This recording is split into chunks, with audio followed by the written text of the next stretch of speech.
अब data science की series में आज हम पढ़ेंगे के मींस क्लस्टरिंग क्या होता है। लेकिन वीडियो स्टार्ट करने से पहले एक रिक्वेस्ट है कि अगर आप इस टॉपिक को पढ़ने में इंटरेस्टेड हैं तो प्लीज पूरा वीडियो अच्छी तरह से देखिएगा, और जहां पे कुछ कंफ्यूजन हो आप कमेंट बॉक्स में पूछ सकते हैं और आप प्लीज नोट करते जाइएगा, क्योंकि ये चीजें जो ग्राफ्स आपको दिखेंगे, जो सम्स आपको दिखेंगे, वो दिखने में बड़े स्मूथली आपके सामने पेश होंगे, लेकिन उनको बनाने के पीछे बहुत सारी प्रोग्रामिंग, बहुत सारी कैलकुलेशंस, बहुत सारी मेहनत लगी है।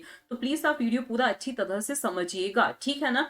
तो अब देखो ये के मींस क्लस्टरिंग होता क्या है। तो प्रीवियस वीडियो में मैंने आपको बताया था क्लस्टरिंग क्या होता है। क्लस्टरिंग क्या होता है कि हमारे पास सपोज क्या दिया हुआ है, बहुत सारी चीजों का, बुक्स का या कुछ भी एक ढेर दिया हुआ है। अब हमें क्या करना है, ग्रुप्स बनाने हैं जिसमें हर एक ग्रुप में क्या हो, एक जैसे फीचर्स वाली चीजें हो, ठीक है। सपोज हमें स्टूडेंट्स दिए हुए हैं ढेर सारे, तो उसमें हमें क्या करने हैं, ग्रुप्स, अलग अलग क्लस्टर्स बनाने हैं, जिसमें एक क्लस्टर में वो स्टूडेंट्स आएंगे जो पढ़ने में बहुत वीक हैं, दूसरे में एवरेज, तीसरे में ब्रिलियंट स्टूडेंट्स आ जाएंगे। ऐसे अगर मुझे सिर्फ दो ही क्लस्टर्स बनाने हैं तो एक में एवरेज एंड वीक, दूसरे में ब्रिलियंट स्टूडेंट्स आ जाएंगे। तो कुछ मतलब सेम फीचर्स वाली चीजों को हमें क्या करनी है, ग्रुपिंग एक तरह से करनी है। और क्या डिफरेंस होता है क्लासिफिकेशन और क्लस्टरिंग में, ये चीज भी मैंने आपको एक्सप्लेन कर दी थी।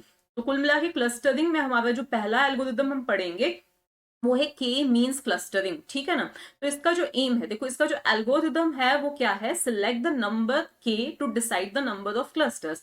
जैसे आपके पास 100 बुक्स पड़ी हुई हैं, ठीक है। तो पहले हमें ये डिसाइड करना है कि हमें इन 100 बुक्स को कितने ग्रुप्स में, कितने क्लस्टर्स में डिवाइड करना है। तो पहले हमें क्या चूज करना है, के चूज करना है, ठीक है ना।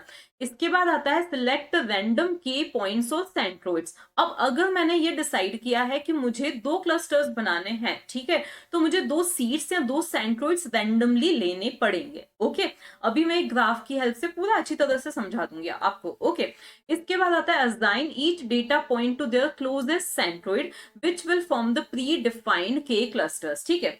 इसको मैं पहले ओरली बता देती हूँ कि क्या है, कि मुझे वही क्या करना है कि बुक्स का ही क्या करना है, 100 बुक्स हैं, उनके मुझे तीन ग्रुप्स, तीन क्लस्टर्स बनाने। तो पहले रैंडमली मैंने क्या की है, तीन बुक्स चूज कर ली है, ठीक है, तीन बुक्स क्या कर ली है, मैंने चूज कर ली है। अब मैंने सपोज ये पहली जो बुक चूज की है, ठीक है, उसमें मुझे ना कुछ मैप्स वगैरह दिखाई दे रहे हैं। अब मैंने दूसरी बुक देखी, ओके, अब उसमें अगर मुझे मैप्स वगैरह दिखाई दे रहे हैं तो मैं उसको इस मेरी पहली बुक के साथ में रख लूंगी, मतलब जो कि मेरा सेंट्रोइड है, ठीक है। लेकिन उसमें ग्राफ्स नहीं, उसमें कुछ जोक्स वगैरह लग रहे हैं, तो उसको मैं अलग किसी और ग्रुप में रखूंगी। ओके, तो अब इसका पूरा आपको अभी समझ में आता जाएगा। Calculate the variance and place. देखो अभी ये सारी चीजें अभी आपको नहीं क्लियर होंगी, तो हम सीधे कहाँ आ जाते हैं, इस ग्राफ पर आ जाते हैं, ठीक है।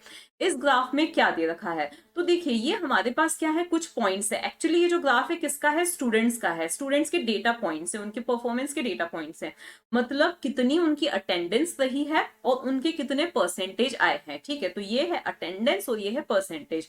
तो अगर मैं किसी पर्टिकुलर स्टूडेंट को चूज कर रही हूँ तो यहाँ पे ये बताया जा रहा है कि उसकी स्टूडेंट 12 के अराउंड है और उसके परसेंटेज जो आए हैं वो अप्रोक्सीमेटली 80 के आसपास आए हैं, ठीक है ना। तो अभी हमें ये डेटा पॉइंट्स है, इनके मुझे क्या बनाने हैं, सपोज दो क्लस्टर्स बनाने हैं। कितने क्लस्टर्स बनाने हैं, दो क्लस्टर्स बनाने हैं। तो पहले मैं इनमें से क्या चूज करूंगी, सीड्स को चूज करूंगी, या दो सेंट्रोइड्स को क्या करूंगी, चूज करूंगी। मेरा k इज इक्वल्स टू क्या है, 2 है, तो मुझे दो सेंट्रोइड्स को क्या करना है, चूज करना है।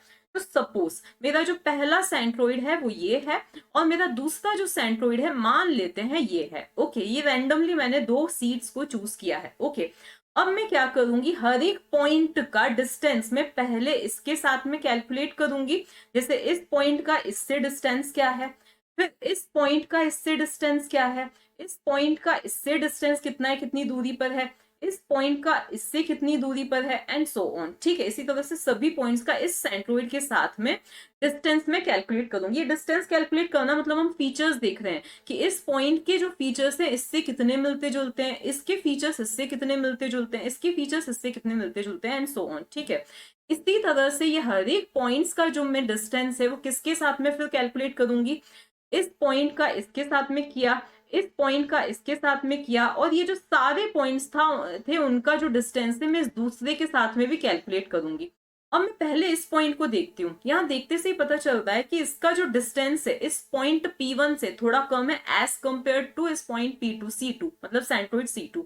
ये डिस्टेंस मान लेते हैं कुछ 5 के अप्रोक्स होगा, लेकिन ये डिस्टेंस जो है 12-13 के अप्रोक्स है, ठीक है, एक अप्रोक्सीमेट में बता रही हूँ, ठीक है। तो ऑब्वियसली इस वाले पॉइंट को इसके साथ में रखना चाहिए। किसके साथ में रखना चाहिए? इसके साथ में रखना चाहिए, ठीक है। तो अब मैंने ये डिसाइड कर लिया कि ये वाला जो पॉइंट है किसके ग्रुप में आएगा? इसके ग्रुप में आएगा, ठीक है ना। ओके, इसके बाद में मैंने देखा कि ये वाला जो पॉइंट है ये भी इसके ज्यादा पास में है, तो ये भी इसी के ग्रुप में आएगा। ये वाला पॉइंट हम देख रहे हैं कि ये वाला जो है, मान लेते हैं इसका डिस्टेंस हमें समझ में नहीं आ रहा है, चलो समझ में आ गया, ये भी इसी के ज्यादा पास में है। तो मुझे कुल मिला के पता चला कि ये 1 2 3 ये 3 पॉइंट्स किस पॉइंट के ज्यादा पास में है? इस वाले सेंट्रोइड के ज्यादा पास में है, तो ये इस वाले क्लस्टर में आ जाएंगे, ठीक है। इसी तरह से ये जो 4 पॉइंट्स थे 1 2 3 एंड 4, ये इस वाले पॉइंट के ज्यादा नजदीक थे, ओके। मतलब इनके जो फीचर्स थे इससे ज्यादा मिलते जुलते थे, तो ये वाले जो आएंगे वो दूसरे क्लस्टर में आ जाएंगे। कौन से वाले क्लस्टर में? इस वाले क्लस्टर में आ जाएंगे। तो अभी जो मैंने आपको एल्गोरिथम बताया था, अब आपको थोड़ा थोड़ा समझ में आ सकता है। अब बोला था assign each data point to their closest centroid, मतलब उनके जो सबसे पास में जो सेंट्रोइड है उसको उस वाले क्लस्टर के अंदर हमें क्या करना है? डाल देना है, ठीक है। इसके बाद क्या करना है? Calculate the variance and place a new centroid of each cluster. अब देखो, अभी अभी हमने जो सेंट्रोइड लिए थे वो क्या थे? रैंडमली लिए थे, ठीक है। अब हमारे पास दो क्लस्टर्स, ये दो पॉलिथिन, जो कुछ भी आपको नाम देना है, दो क्लस्टर्स, दो ग्रुप जो है वो हमारे पास क्या है? तैयार हो चुके हैं। ये है हमारा पहला वाला क्लस्टर और ये है हमारा दूसरा वाला क्लस्टर, ठीक है ना। अब क्या है कि अब हमें फिर से इनका एक नया सेंट्रोइड निकालना है। क्या निकालना है? नया सेंट्रोइड निकालना है। मान लिया कि इनका जो नया सेंट्रोइड आ रहा है, इस वाले क्लस्टर का सेंट्रोइड आ रहा है ये, और अब जो सेंट्रोइड निकलेगा वो रैंडमली नहीं निकलेगा, वो कुछ कैलकुलेशंस के बेस पर निकलेगा। वो कैलकुलेशंस अभी हम देखेंगे। इस वाला जो क्लस्टर है उसका जो सेंट्रोइड है, मान लिया वो यहाँ कहीं आ रहा है, या छोड़ो यहाँ पे कहीं पे आ रहा है, ठीक है। ये हो गया। तो ये हमारी एक और स्टेप हो गई कि हमने नया सेंट्रोइड निकाला है। अब फिर से हमारी कैलकुलेशंस होंगी, हर एक पॉइंट का डिस्टेंस हम इसके साथ में भी निकालेंगे और इसके साथ में भी निकालेंगे, ठीक है ना। तो ये वाला पॉइंट तो मुझे पता चल रहा है कि इसी क्लस्टर में सही है, ये वाला भी इसी वाले क्लस्टर में सही है, मतलब इसी के ज्यादा पास में, ये वाला भी इसी के ज्यादा पास में है, ठीक है। तो ये तो डिसाइड हो गया, इसी में आ गए। अब मान लिया कि मुझे ये पता चल रहा है कि ये वाला जो पॉइंट है ना, ये इसके ज्यादा नजदीक है, मान लिया, ठीक है। तो अब क्या होगा कि अब हमारे जो नए क्लस्टर्स बनेंगे, अब मैं किसी और कलर से उनको रिप्रेजेंट कर रही हूँ, सपोज पिंक कलर ले लिया, तो अब हमारे जो नए क्लस्टर्स बनेंगे वो कुछ इस तरह से बनेंगे। पहला क्लस्टर ये हो गया और दूसरा क्लस्टर क्या हो जाएगा? मेरा ये वाला हो जाएगा, ठीक है। ये हम अज्यूम करके चलते, तो ये पिंक में जो है ये मेरे नए क्लस्टर्स हैं। फिर से इनका क्या निकाला जाएगा? सेंट्रोइड निकाला जाएगा। मान लिया इसका सेंट्रोइड यहाँ कहीं आया है, इसका सेंट्रोइड यहाँ पे कहीं पे आया है, ठीक है। अब फिर से हम क्या करेंगे? हर एक पॉइंट के इसको कैंसिल कर दो और इस वाले को, पहले वाले सेंट्रोइड को कैंसिल कर दो। अब फिर से हम ये जो हमारे नए सेंट्रोइड्स आए हैं ना, उनके साथ में इन सभी पॉइंट्स का डिस्टेंस निकालेंगे। अब हमें क्या पता चल रहा है कि हमारे फिर से जो दो नए क्लस्टर्स बन रहे हैं वो यही है जो पिंक से डिनोटेड है। क्लस्टर्स में कोई चेंज नहीं आया है। पॉइंट्स जो थे, ये वाले जो तीनों पॉइंट्स थे ये इसी क्लस्टर में है, ये 1 2 3, और ये जो बचे हुए पॉइंट्स थे ये दूसरे वाले क्लस्टर में है, मान लिया ऐसा कुछ होता है। तो उस केस में अब फिर से नए सेंट्रोइड्स नहीं निकाले जाएंगे, मतलब अब हमें क्या करना है? स्टॉप कर जाना है। तो अब हमारा जो एल्गोरिदम की अगली स्टेप थी वो क्या थी कि repeat the third steps, which means reassign each data point to the new closest centroid of each cluster. तो अगर जरूरत है तो हम क्या करेंगे? नए क्लस्टर्स में डालेंगे। देखो, नए क्लस्टर्स में तो हमने डाल दिया, अब हमें क्या पता चला कि पहले वाला क्लस्टर और नया क्लस्टर अब अगर सेम ही आ रहा है तो उस केस में हम फिनिश कर देंगे, ठीक है। और मान लिया कि फिर से नए क्लस्टर्स बने हैं, कोई रीअसाइनमेंट हुआ है, तो उस केस में हम क्या करेंगे? वापस से सेंट्रोइड्स निकालेंगे, ओके।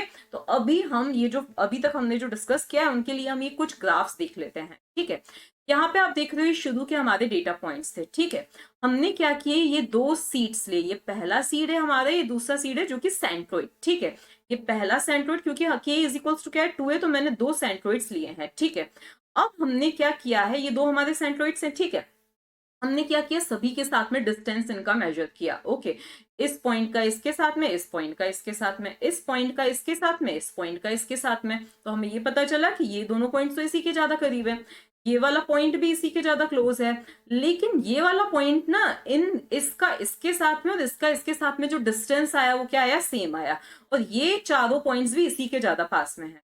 तो हमारे जो दो क्लस्टर्स बने वो कुछ इस तरह से बने, पहला क्लस्टर कुछ यूं बना और दूसरा क्लस्टर कुछ यूं बना है, ठीक है। तो आप देख सकते हो कि ये जो रेड में है ये पहले क्लस्टर के पॉइंट्स है और जो ग्रीन में है ये दूसरे क्लस्टर के पॉइंट्स हैं, और जिस वाले पॉइंट पे क्रॉस आ रहे हैं वो क्या है, इन्हीं क्लस्टर्स के सेंट्रोइड, जो पहले हमने सेंट्रोइड्स निकाले थे वो हैं, ठीक है। तो ये हमारा एक क्लस्टर हो गया, ये हमारा क्या हो गया, दूसरा क्लस्टर हो गया।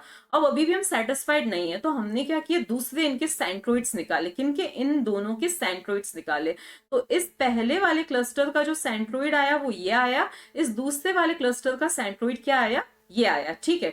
तो फिर से हमने क्या किया, सभी का डिस्टेंस निकाला, सभी पॉइंट्स का डिस्टेंस कैलकुलेट किया। तो हमने ये देखा कि ये वाले जो क्लस्टर हैं ये तो क्या है, इसी वाले सेंट्रोइड के पास में है तो इसी में रहेंगे, लेकिन ये जो असाइन नहीं हुआ था किसी को भी, वो वाला भी किसके पास में चला जाएगा, इसी क्लस्टर में चला गया है। तो अब हमारे ये दो क्लस्टर्स बन चुके हैं। फिर से क्या होगा, इनके सेंट्रोइड्स हमने निकाले, जो कि इसमें मैंने शो नहीं कर रखा है। तो सपोज ये मेरा एक सेंट्रोइड है, ये मेरा दूसरा सेंट्रोइड है। फिर से हमने कैलकुलेशन की, सपोज ये है, फिर से हमने कैलकुलेशंस की, तो हमें ये पता चला कि ये सारे पॉइंट्स इसी क्लस्टर में रहे, ये सारे पॉइंट्स इसी क्लस्टर में रहे, इसका मतलब कोई रीअसाइनमेंट नहीं हुआ है। तो अब हमें क्या करना है, रुक जाना है। अब इसके लिए एक एग्जांपल है, ये है अटेंडेंस और ये है परसेंटेज, ठीक है। ये एकदम रियल वर्ल्ड डेटा है आपका। ये है स्टूडेंट की क्लास में जो अटेंडेंस रही है आउट ऑफ 50 या जितनी भी मान लेते हैं, ठीक है, ये उसकी अटेंडेंस रही है और ये उसके परसेंटेज रहे हैं। तो ये कुछ हमारे स्टूडेंट्स हैं, ठीक है। अब हमें क्या करना है, उनको एक अच्छे स्टूडेंट्स और एवरेज स्टूडेंट्स, बेकार स्टूडेंट, जो आपको बोलना है आप बोल सकते हो, वैसे जरूरी नहीं है, जिनका रिजल्ट जो अच्छा नहीं हो बुरे स्टूडेंट हैं। तो एक एवरेज स्टूडेंट और दूसरा ब्रिलियंट स्टूडेंट, इनमें हमें क्या करना है, दो क्लस्टर्स बनाने। तो हमारा k इज इक्वल टू 2 है।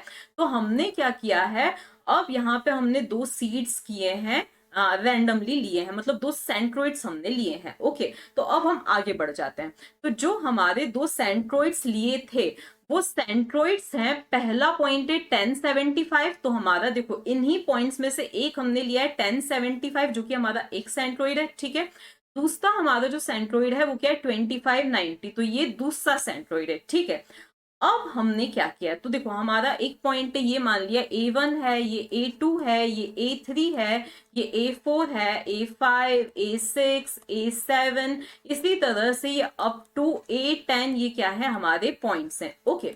अब हमें क्या करना है, A1 और C1 के बीच का डिस्टेंस निकालना है। कैसे निकालना है, तो दो पॉइंट्स का डिस्टेंस फॉर्मूला आपको पता ही है क्या होता है। अगर एक पॉइंट x1 y1 है और दूसरा x2 y2 है, तो डिस्टेंस फॉर्मूला होता है x2 माइनस x1 का square plus y2 minus y1 का स्क्वायर, यही आपका फॉर्मूला होता है, ठीक है। अब यहाँ पे आप x1 या x2 को आगे पीछे रखो, उससे फर्क नहीं पड़ता, क्योंकि स्क्वायर होके जो नेगेटिव साइन है वो पॉजिटिव बन ही जाना है, ओके। तो हमें क्या करना है, सबसे पहले A1 और C1 के बीच का डिस्टेंस निकालना है। तो देखो 10 माइनस 5 मतलब कितना होगा, 5, 5 का स्क्वायर कितना होगा, 25 होगा, ठीक है। इसी तरह से फिर 75 माइनस 65 होगा 10, तो 10 का स्क्वायर कितना हो जाएगा, 100 हो जाएगा। तो ये क्या आया आपका 125, इसका आंसर आया है रूट में। इसका अगर हम स्क्वायर रूट, मतलब 125 का स्क्वायर रूट क्या होता है, 11 पॉइंट समथिंग होता है, 12 से तो कम ही होता है, क्योंकि 12 का कितना होता है, 144 होता है, तो उससे तो कम ही होगा। तो ये 11 पॉइंट समथिंग आया, आप अप्रोक्सीमेटली इसको 11 भी ले सकते हो, ठीक है। इसी तरह से हमने क्या किया, इसी पॉइंट का डिस्टेंस इस C2 के साथ में निकाला, 2590 के साथ में निकाला। तो ये जो डिस्टेंस आया ये क्या आया है, 32 आया। अब इन दोनों में से कम डिस्टेंस कौन सा है, ये वाला है। तो ये वाला जो A1 है ये क्लस्टर C1 को बिलोंग करेगा। कौन से क्लस्टर को बिलोंग करेगा, C1 को बिलोंग करेगा, ठीक है। ये C1 के पास में ज्यादा है तो C1 को बिलोंग करेगा। ये जो डिस्टेंस है, अब A2 का मैंने C1 के साथ में डिस्टेंस निकाला और A2 का C2 के साथ में डिस्टेंस निकाला, तो हमने देखा ये 3.6 आया, 24.75 आया, मतलब ये वाला डिस्टेंस कम है। तो अब ये भी C1 को बिलोंग करेगा। यहाँ पे मैंने डिस्टेंस अगेन निकाला, अब आपको डिस्टेंस निकालना तो आता ही है, ठीक है। यहाँ पे मैंने पूरा प्रोग्राम की हेल्प से फटाफट से डिस्टेंस निकाल लिए थे प्रोग्राम बना के। तो अब इन दोनों का अगर मैंने डिस्टेंस निकाला तो कौन सा कम आया, ये कम आया, तो ये भी C1 को बिलोंग कर रहा है। अगेन ये 1075 जो कि सेंट्रोइड ही है हमारा, ठीक है। इस पॉइंट का वैसे निकालना जरूरी है नहीं, इस पॉइंट का इसके साथ में डिस्टेंस निकालेंगे तो 0 ही आएगा, ठीक है।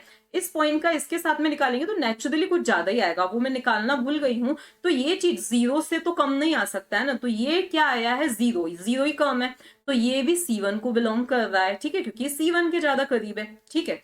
अब हमने क्या किया है, A5 का डिस्टेंस C1 के साथ में निकाला तो ये आया, A5 का डिस्टेंस C2 के साथ में निकाला तो ये आया, दोनों क्या है, बिल्कुल इक्वल है, दोनों इक्वल है, तो ये अभी अनअसाइंड है, ये किसी को भी अभी बिलोंग नहीं कर रहा है, ठीक है। फिर इसी तरह से हमने सारे निकाले, तो इन दोनों में से अब कम कौन है, ये वाला डिस्टेंस है, तो ये C2 को बिलोंग कर रहा है। इसी तरह से ये भी C2 को बिलोंग कर रहा है, ये भी C2 को, ये भी C2 को, और ये भी C2 को क्या कर रहा है, बिलोंग कर रहा है, ठीक है। तो इसी के बेस पर क्या बना हमारा, ये वाला ग्राफ बना है। ये थे हमारे सेंट्रोइड्स, ठीक है। और अब हमें पता चला ये वाले पॉइंट्स किसको बिलोंग कर रहे हैं, क्लस्टर C1 को, ये वाले पॉइंट्स बिलोंग कर रहे हैं क्लस्टर C2 को। ये दोनों से सेम डिस्टेंस पर था, इसीलिए ये भी अनअसाइंड है। तो अब हम क्या करें, तो अब हमें नए सेंट्रोइड्स क्या करने हैं, निकालने हैं। तो अब वो नए सेंट्रोइड्स कैसे निकलेंगे वो हम देख लेते हैं। तो का सेंट्रोइड निकालना है तो पहले हम क्या करेंगे, देखो यहाँ तक है ये वाला क्लस्टर, ठीक है। तो 5 + 8 + 12 + 10 आएगा 35, 35 को हमें 4 से डिवाइड करना है तो 8.75 आएगा। इसी तरह से इन सभी को प्लस करके हमें किससे डिवाइड करना है, 4 से डिवाइड करना है, क्योंकि टोटल 4 पॉइंट्स है, तो 73 आंसर आएगा। तो ये निकला हमारा C1, तो C1 हमारा क्या निकला है, 8.75 और 73 निकला है। इसी तरह से हमें C2 निकालना है, देखो ये वाला पॉइंट अनअसाइंड है तो अभी हमें किसी में नहीं लेना है, C2 निकालना है। तो अब ये क्लस्टर 2 के पॉइंट्स है, तो 20 + 22 + 25 + 30 + 32 टोटल कितने पॉइंट्स हैं, तो 1 2 3 4 5 टोटल 5 पॉइंट्स हैं, ठीक है। तो अब हमें इन पांचों को ऐड करके 5 से डिवाइड करना है, और इन पांचों को ऐड करके 5 से डिवाइड करना है। तो जो दो हमारे क्लस्टर्स, जो हमारे सेंट्रोइड्स आए हैं वो क्या आए हैं, एक ये आया है और दूसरा ये सेंट्रोइड आया है, ठीक है।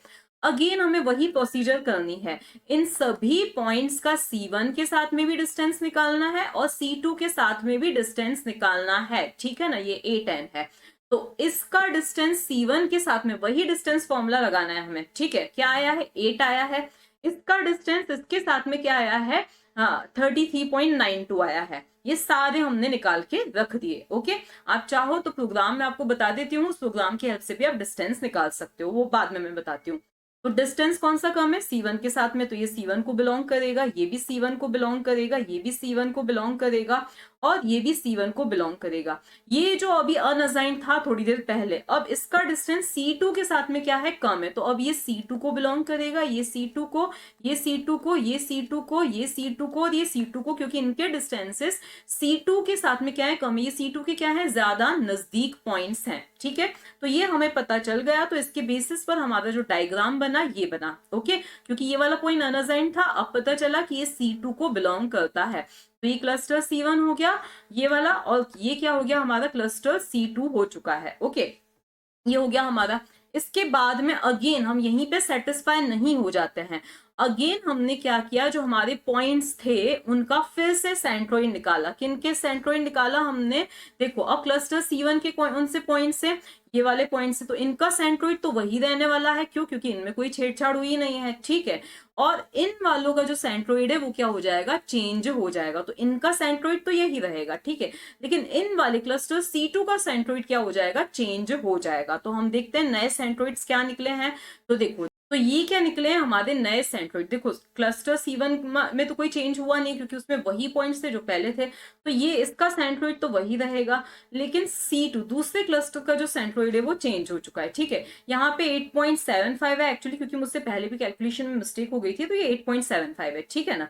तो अब हमने फिर से डिस्टेंसेस निकाले, इन सभी पॉइंट्स के डिस्टेंसेस निकाले, C1 के साथ में भी और C2 के साथ में भी, ठीक है। तो हमें ये पता चलता है कि ये जो है C1 को ही बिलोंग करेगा, ये C1 को, ये C1 को, क्योंकि आप डिस्टेंस देख सकते हो ये वाला कम है, तो ये C1 को ही बिलोंग करेगा। और ये जो है C2 को, C2 को, C2 C2 C2 C2, ठीक है। तो हमने क्या देखे, जो पहले पॉइंट्स क्लस्टर 1 में थे वो अभी भी क्लस्टर 1 में ही है, और जो क्लस्टर 2 में थे वो क्लस्टर 2 में ही है, पॉइंट्स कोई रीअसाइनमेंट नहीं हुआ है। तो इस पॉइंट पे हमें क्या कर जाना है, रुक जाना है। वाले प्रोग्राम का की हेल्प से हम क्या कर सकते हैं, डिस्टेंस कैलकुलेट कर सकते हैं। देखो ये जो हमारे इनिशियल पॉइंट्स हैं, ये क्या है, स्टूडेंट की अटेंडेंस है, ठीक है, जो नाम देना है आप दे सकते हैं, यहाँ पे मैंने पहले एच दे दिया था, ठीक है। ये सारी अटेंडेंस है, ये इसी के करस्पॉन्डिंग आप दूसरा अच्छा मेथड भी ले सकते हैं, मुझे थोड़ा जल्दी में करना था, मैंने ये वाला प्रोग्राम चूज किया, बनाया, ठीक है। और ये क्या है, उसका स्कोर है, ठीक है। तो 5 के करस्पॉन्डिंग 65, 8 के करस्पॉन्डिंग 72 एंड सो ऑन, ठीक है। ये क्या उसका स्कोर है। यहाँ पे जिस पॉइंट के से हमें क्या करना है, डिस्टेंस निकालना है। तो सपोज अभी मेरा सेंट्रोइड क्या है, 8.75 73 है, ठीक है, वो रख दिया मैंने। उसके बाद मैंने एक डिस्टेंस नाम का वेरिएबल लिया और एक लूप चलाया 0 से लेकर <10 तक, ये 0 से लेकर 9 तक ट्रू रहेगा। और यहाँ पे मैंने लिखा है distance formula, square root of क्या होता है, x1 माइनस, और दूसरा पॉइंट क्या है, h का i, ठीक है, मतलब h का i हो जाएगा। कैसे, अभी नहीं समझ में आया तो देखो, ये क्या है, h की 0th लोकेशन, ये फर्स्ट है। तो मुझे पहले क्या करना है, डिस्टेंस निकालना है 565 का इन दोनों के साथ में, ठीक है। तो मैंने यहाँ पे ये फॉर्मूला लगा दिया, ये क्या है मेरा x1 है और ये क्या है मेरा y1 है। तो यहाँ पर ये क्या है, h की 0th लोकेशन है और ये क्या है, मेरे sc की 0th लोकेशन है। तो ये मैंने फॉर्मूला लगा दिया है। फिर मुझे अगले पॉइंट्स के साथ में निकालना है, तो यहाँ पर i की जगह क्या हो जाएगा, 1 हो जाएगा। तो अगर आपने प्रोग्रामिंग की है तो ये प्रोग्राम एटलीस्ट समझ में आ जाएगा, आप वो अच्छा प्रोग्राम बना सकते हैं।